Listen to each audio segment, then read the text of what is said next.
Muy buenos días, mis hermanos y amigos que ven y escuchan este video.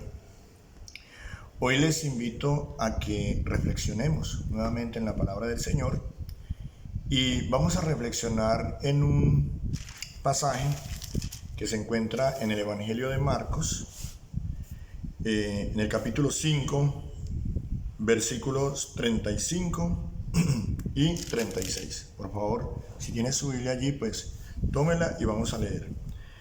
Dice en el versículo 35: mientras él aún hablaba, vinieron de casa del principal de la sinagoga diciendo: tu hija ha muerto, ¿para qué molestas más al maestro? Pero Jesús, luego que oyó lo que se decía, dijo al principal de la sinagoga: no temas, cree solamente. Y el título de esta reflexión hoy es ese: cree solamente. ¿Qué fue lo que pasó?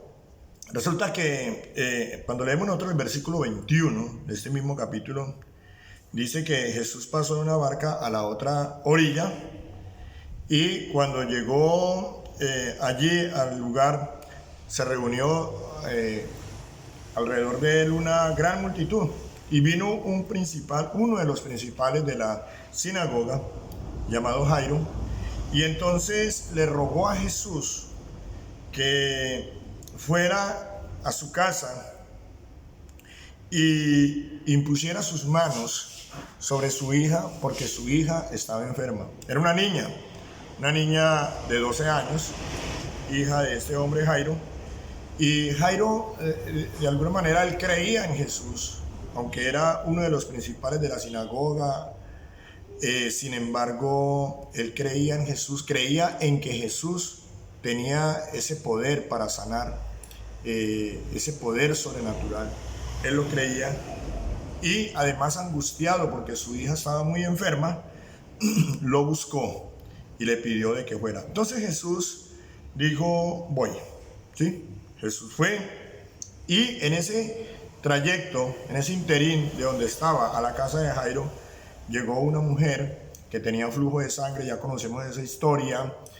Y se le acercó, ella oyó de Jesús, se le acercó por detrás, tocó el manto, porque ella decía: si tan solamente tocaré su manto, seré sana. Esta mujer, que llevaba 12 años con un flujo de sangre, había gastado todo el médico, si no tenía mejoría, cada vez estaba peor, obtuvo esa sanidad. Jesús sintió que salió poder de él. Jesús miró al lado y lado para ver quién lo había tocado, preguntó: ¿quién me ha tocado? Y esta mujer le dijo, le confesó que había sido ella y cuál era el problema. Ella fue sana, y Jesús, en el versículo 34, le dijo a ella: hija, tu fe te ha hecho salva. Ve en paz y queda sana de tu azote. Entonces, ¿por qué cuento esto? Porque ese es el contexto. En ese momento, cuando él va y entonces hay que parar, ¿sí? Jesús se detiene un poco ante la situación de esta mujer. Entonces, podríamos decir así como que se pierde un poquito de tiempo. En ese momento, cuando Jesús está hablando con la mujer que sufría flujo de sangre, le dijo: tu fe te ha hecho salva, ve en paz, queda sana de este azote. Dice en el versículo 35 que mientras él aún hablaba, vinieron de la casa del principal de la sinagoga diciendo: tu hija ha muerto. ¿Sí? ¿Para qué molestas más al maestro? Es más, ¿qué es lo que le están diciendo? Jairo, ya no lleve a Jesús. ¿Para qué? Ya su hija murió. No hay nada que hacer. No hay nada que hacer. Y esto es algo que le puede pasar, nos puede pasar a cualquiera, ¿cierto? Nosotros de pronto hemos estado pidiendo al Señor algo y de momento, como que con el tiempo vemos que el resultado es todo lo contrario. Entonces decidimos no pedirle más a Dios, porque ya para qué, ¿cierto? Eso es una reacción muy natural, muy humana, ¿sí? Estos hombres no le dijeron a Jairo: ya no moleste más al maestro. No lo dijeron de mala fe, sino que pues ya que lo que se buscaba era que Jesús, lo que se quería era que Jesús fuera. Jairo había ido para que Jesús fuera y pusiera las manos y la niña sanara, ¿sí? Hasta ahí, mientras estuviera viva, pero ya la niña estaba muerta. Entonces, ¿qué se puede decir? Humanamente, ¿qué se puede decir? Ya no hay nada que hacer, ¿verdad? Pero entonces aquí viene la respuesta de Jesús, hermano, y en esto es que estamos meditando. Pero Jesús, luego que oyó lo que se decía, dijo al principal de la sinagoga: no temas, cree solamente. ¿Sí? esa es una respuesta que creo que a todos los dejó atónitos. ¿Cómo así? No temas, no tengas miedo, no te angusties, no te preocupes. Cree solamente. ¿Y por qué? Pues cree en Jesús. Aquí Jesús le quiere decir, aquí estoy yo. Hermano, y donde está Jesús, Jesús nos invita a no temer, a no angustiarnos, sino a creer solamente. Ese cree solamente es un término excluyente. Cuando dice cree solamente, solamente es un término excluyente. Es decir, no piense en nada más, simplemente crea. Pero que mire la situación como está, crea. Crea que el Señor tiene la solución. Pero mire que ya me estoy agravando. Crea en el Señor. Crea que el Señor te puede sanar. Pero mira que yo no veo de dónde puede venir ese dinero para solucionar mi problema. Crea solamente. No mire el problema del dinero. Crea solamente.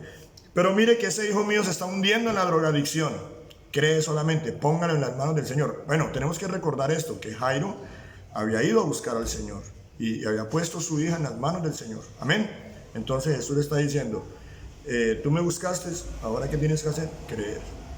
Entonces, hermanos, cuando buscamos a Dios, es necesario que le busquemos creyendo. Ahora, pero la fe tiene que ser una fe que excluya el resto, que excluya esos pensamientos de derrota, que excluya esos pensamientos de desastre, que excluya esos pensamientos de miedo, de temor. Jesús dice, cree solamente. ¿Y qué pasó?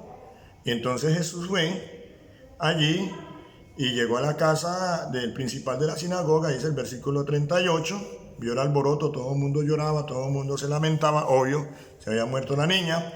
Sí, la gente, él les dijo a ellos, no, tranquila, la niña no está muerta, solamente duerme, lo estaba diciendo Jesús, y la gente se reía, y la gente se ríe muchas veces porque no creen en el poder de Dios, no creen en el milagro, bueno, se reían. Yo he visto incluso creyentes, o sea, hombres y mujeres que profesan la fe en Jesucristo, reírse cuando se les dice, vean, el Señor puede hacer un milagro, y los he visto reírse, y aún grandes teólogos se ríen porque no creen en el poder, en los milagros hoy en día. Entonces, hermanos, se burlaban de él, y el versículo 41 dice que él tomó a la niña de la mano, le dijo, Talita Kumi, que tradució en niña, a ti te digo levántate. La niña se levantó, es decir, fue resucitada por el Señor y andaba, ¿cierto? Entonces hubo un milagro, hermano. La niña, un milagro sorprendente, hermano, porque si Jesús hubiera ido antes de que la niña muriera, pues hubiera sido una sanidad, ¿cierto? Como muchas. Pero aquí el milagro fue mayor, porque hubo una resurrección. Amén. Entonces, por eso Jesús le ha dicho al principal, le dijo, crea solamente. ¿Qué nos enseña esa escritura, hermano? ¿Por qué está escrito esto aquí? Hermano, el Señor nos invita a creer solamente. ¿Cuál es tu problema? O sea, ¿a dónde más? ¿Qué más podía pasarle a esa niña, hermano? ¿Qué más podía pasarle a este padre ver morir a su hija de 12 años? Saber que su niña ha muerto. ¿Qué más le podía pasar? ¿Qué más mal le podía pasar? ¿Cierto? Sin embargo, Jesús le dijo, no, tranquilo, no tenga miedo, no se confunda. Cree solamente. Pon tu fe en el Señor, hermano. ¿Cuál es tu problema, hermano? ¿Cuál es tu confusión? ¿Cuál es tu dificultad, hermano, amigo? El Señor te dice hoy, no temas, crea solamente. Vaya al Señor como este principal, hoy lo buscó. Pero no ha visto la respuesta, pero crea solamente. El Señor está ahí. El Señor no se ha olvidado. El Señor quiere hacer un milagro en tu vida, un milagro para la gloria de Él. Amén. Entonces, hermano, por esta palabra, yo te animo, te exhorto con esta palabra de que cree solamente, no temas. Donde hay fe, no hay temor. La fe excluye el temor. Hermano, el temor y la fe no pueden estar juntos. El miedo y la fe no pueden estar juntos. Si tienes fe, ese miedo se va a ir. Y si tienes fe, esa es la solución a ese problema, va a llegar de la mano del Señor. Ahora, ¿la fe en qué? No la fe en ti, no la fe en un hombre, no la fe en la fe, es fe en el Señor Jesucristo. Él está ahí y hoy te está diciendo, no temas, No sigas con ese miedo, no sigas con esa confusión, no sigas con esa congoja. Solamente cree, simplemente cree. Para el que cree, todo le es posible. Dios les bendiga, mis hermanos.